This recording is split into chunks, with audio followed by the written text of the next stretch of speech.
एक कुम्हार और उनकी गदहा का कहानी सुनाने जा रही हूँ। इस कहानी का आप लोग सुनिए। किसी गांव में एक कुम्हार रहता था। उसके पास एक गधा था। वह गधा ही उसका परिवार की रोजी रोटी का साधना था। कुम्हार गांव के दुकानदारों का माल शहर से गधे पर लाद कर गांव ले आता था। इस प्रकार जो पैसा मिलते उनसे वह अपना परिवार का गुजारा चला रहा था। परंतु समय एक जैसा तो नहीं रहता है। अचानक एक रात कोई चोर उसके गधे को चुरा कर ले गया। कुम्हार ने उसे ढूंढने की बहुत प्रयत्न किया, परंतु गधे का कहीं पता ना चला। गधे के बिना उसका काम नहीं चल सकता था। मजबूर होकर उसने दूसरा गधा खरीदने का विचार बनाया और एक सेठ से कुछ रुपया उधार लेकर पशुओं की मंडी के लिए नई गधा खरीदने के लिए चल पड़ा। मंडी पहुंचकर उसने देखा कि उसका चोरी हुआ गधा लिए एक आदमी उसे बेचने के लिए एक स्थान पर खड़ा है। उसने गधे को पहचान कर उस आदमी से कहा, यह गधा तो मेरा है, तुम इसे चोरी करके ले आए हो। मुझे मेरा गधा वापस दे दो, नहीं तो मैं शोर मचाऊंगा।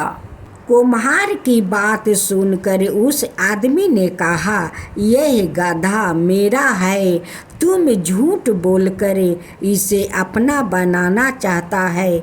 मेरी चीज है, मैं तुझे कैसे दे दूं? जो करना है कर लो। उनका झगड़े सुनकर काफी लोग वहाँ इकट्ठा हो गया। दोनों की बात सुनकर काफी लोग ने पूछा, तुम्हारे पास अपना पक्ष ही सिद्ध करने के लिए कोई सबूत है? कुम्हार की बुद्धि तो काम कर गई। उसने तुरंत एक कपड़े से गधे की आंखों पर पट्टी बांध दी और लोगों से कहा, मेरे गधा एक आंख से अंधा है। गधा इसका है तो इससे यह भी पता होगा कि उसे किस आंखें से दिखाई नहीं देता है। उस आदमी ने तुरंत कहा, हाँ हाँ, इसे दाईं आंखें से दिखाई नहीं देता है। उसने आदमी फिर तुरंत अपने बात बदल कर बोला, नहीं नहीं, वह बाईं आंखें से अंधा है। कुम्हार की चाल तो काम कर गई। उसने गधे की आंखें से पट्टी खोल कर लोगों से कहा, आप भी देख लीजिए कि गधा अंधा है या नहीं। इसकी दोनों आंखें से ठीक से देख सकती है। लोगों ने देखा कि गधा की दोनों आंखें ठीक है। उन्होंने कुम्हार की बुद्धि का चतुराई की प्रशंसा की और उस आदमी से कहा, तुम झूठ हो, गधा तुम्हारा नहीं है। गधा कुम्हार को दे दो, नहीं तो हम तुम्हें पुलिस के हवाले कर देंगे। चोर ने गधा कुम्हार को हवाले कर दिया और लोगों से अपने झूठ और चोरी के लिए क्षमा मांगी। कुम्हार अपना गधे लेकर खुशी खुशी से घर आया। बहुत समय पहले की बात है। दो ठग थे, अहमद और रामनाथ। दोनों ही बड़े मस्त मौला अपने फोन में माहिर रहता था। अहमद बनारस के रहने वाला था और रामनाथ अयोध्या का। दोनों ने एक दूसरे के बारे में सुन तो रखा पर देखा कभी नहीं। हरिद्वार में कचरीमल के मरने के बाद उनकी सारी संपत्ति उनकी बेटा झगरमल को मिली। यह बात दोनों ठग के कानों तक पहुंची। उन्होंने अपना अपना सामान बांधा और पहुंच गया हरिद्वार।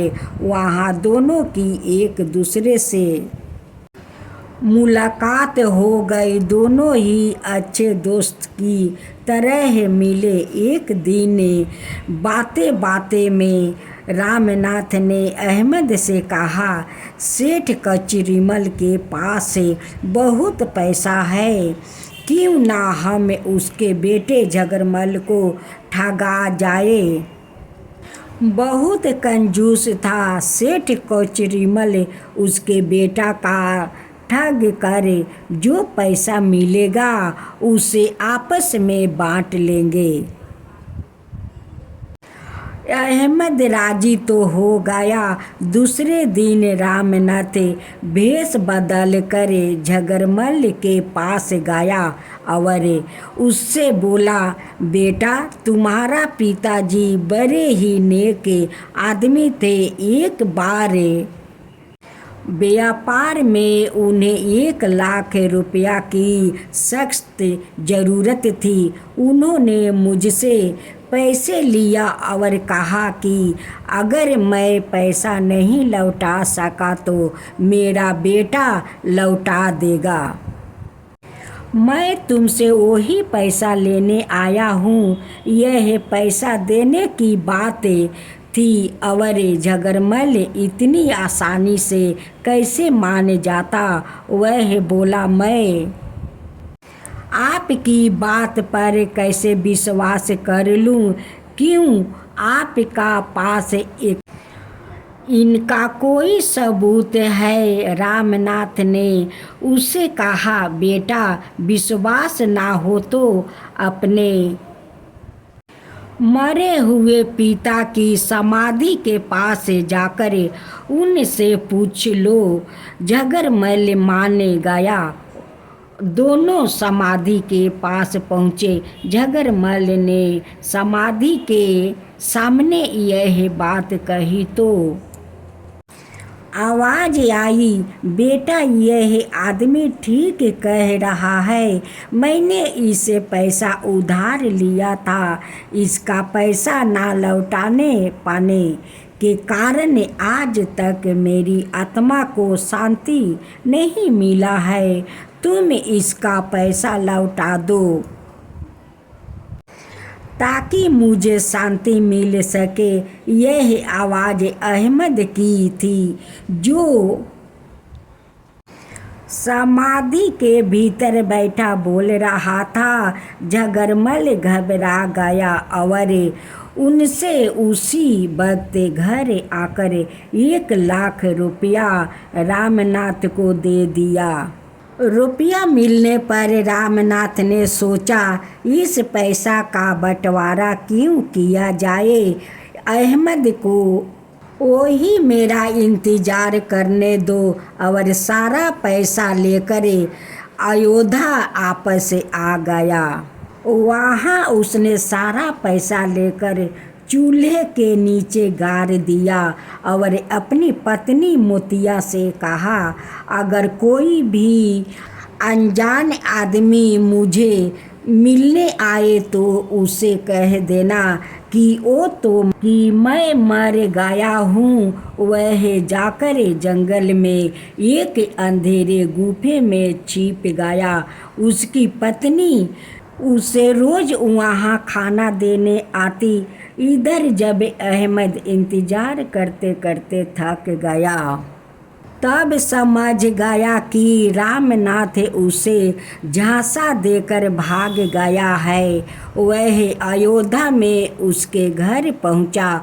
मोतिया को जैसे बताया गया था उसने वैसे ही किया।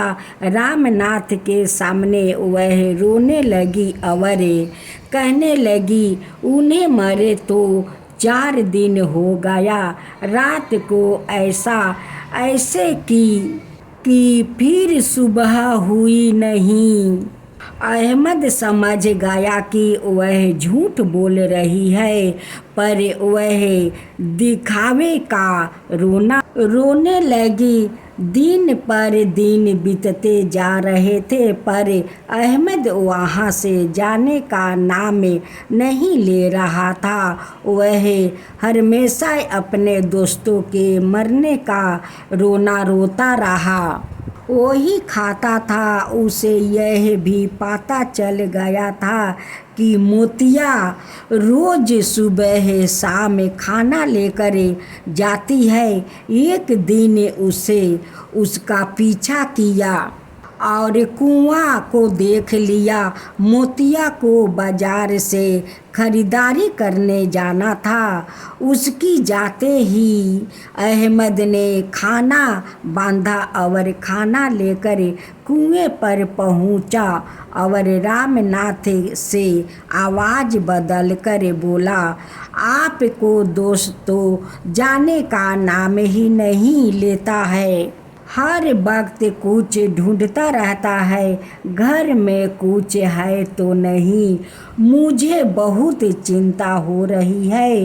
रामनाथ ने कुएं के भीतर से उसे जवाब दिया, अरे तुझे चिंता करने की कोई ज़रूरत नहीं है, पर ध्यान रखना कि वह चूल्हे की तरफ शक ना कर सके। अहमद समझ गया कि चूल्हे के नीचे ही रुपया दबे हुए है। मोतिया बाजार से लौट कर आई तो रामनाथ को खाना देने गई। रामनाथ उससे बोला, आज तुम्हें क्या हो गया है? आज तुम्हें दोबारा खाना देने क्यों आई है? मोतिया ने भोलापन से उत्तर दिया, मैं तो आज इससे पहले नहीं आई। रामनाथ समझ गया और भागा भागा घर पहुंचा, मगर वहाँ कुछ भी ना था। दूसरे दिन सुबह रामनाथ बनारस अहमद के घर पहुंचा। वहाँ बहुत भीड़ थी। जब अंदर पहुंचा तो उसने देखा कि अहमद कफन ओढ़े लेटा है और एक स्त्री रो रही है। वहाँ समझ गया कि अहमद झूठ मूठ का मरने का बहाना बनाकर लेटा है, पर झूठ का रोना रोते हुए वह बोला, मैं अपना दोस्तों के बिना जीवित नहीं रह सकता, और जमीन पर गिर पड़ा। लोगों ने सोचा वह भी मर गया और दोनों को शमशान घाट ले आए। तभी वहाँ घोड़ों के टप्पों की आवाज़ें सुनाई दी। लोगों ने देखा कि चोर आ रहे हैं और डर के मारे सब लोग भागे। अब वहाँ रामनाथ और अहमद रह गया। चोर आया और लूटे हुए माल का बंटवारा करने बैठ गया। एक चोर के हिस्से में तलवार आ रही थी, मगर वह उस लेने की तैयार नहीं था। तब दल का सरदार बोला, यह तलवार बहुत काम के ही है, इससे आदमी अपना बचाव भी कर सकता है और माल भी लूट सकता है। देखो मैं दिखाता हूँ इसकी धार कितनी तेजी है।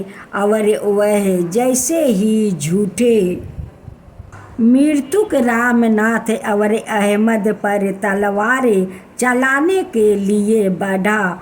दोनों उठ खड़े हुआ। यह देखना था कि चोर डर के मारे भागा खड़े हुआ। रामनाथ और अहमद खूब हंसने।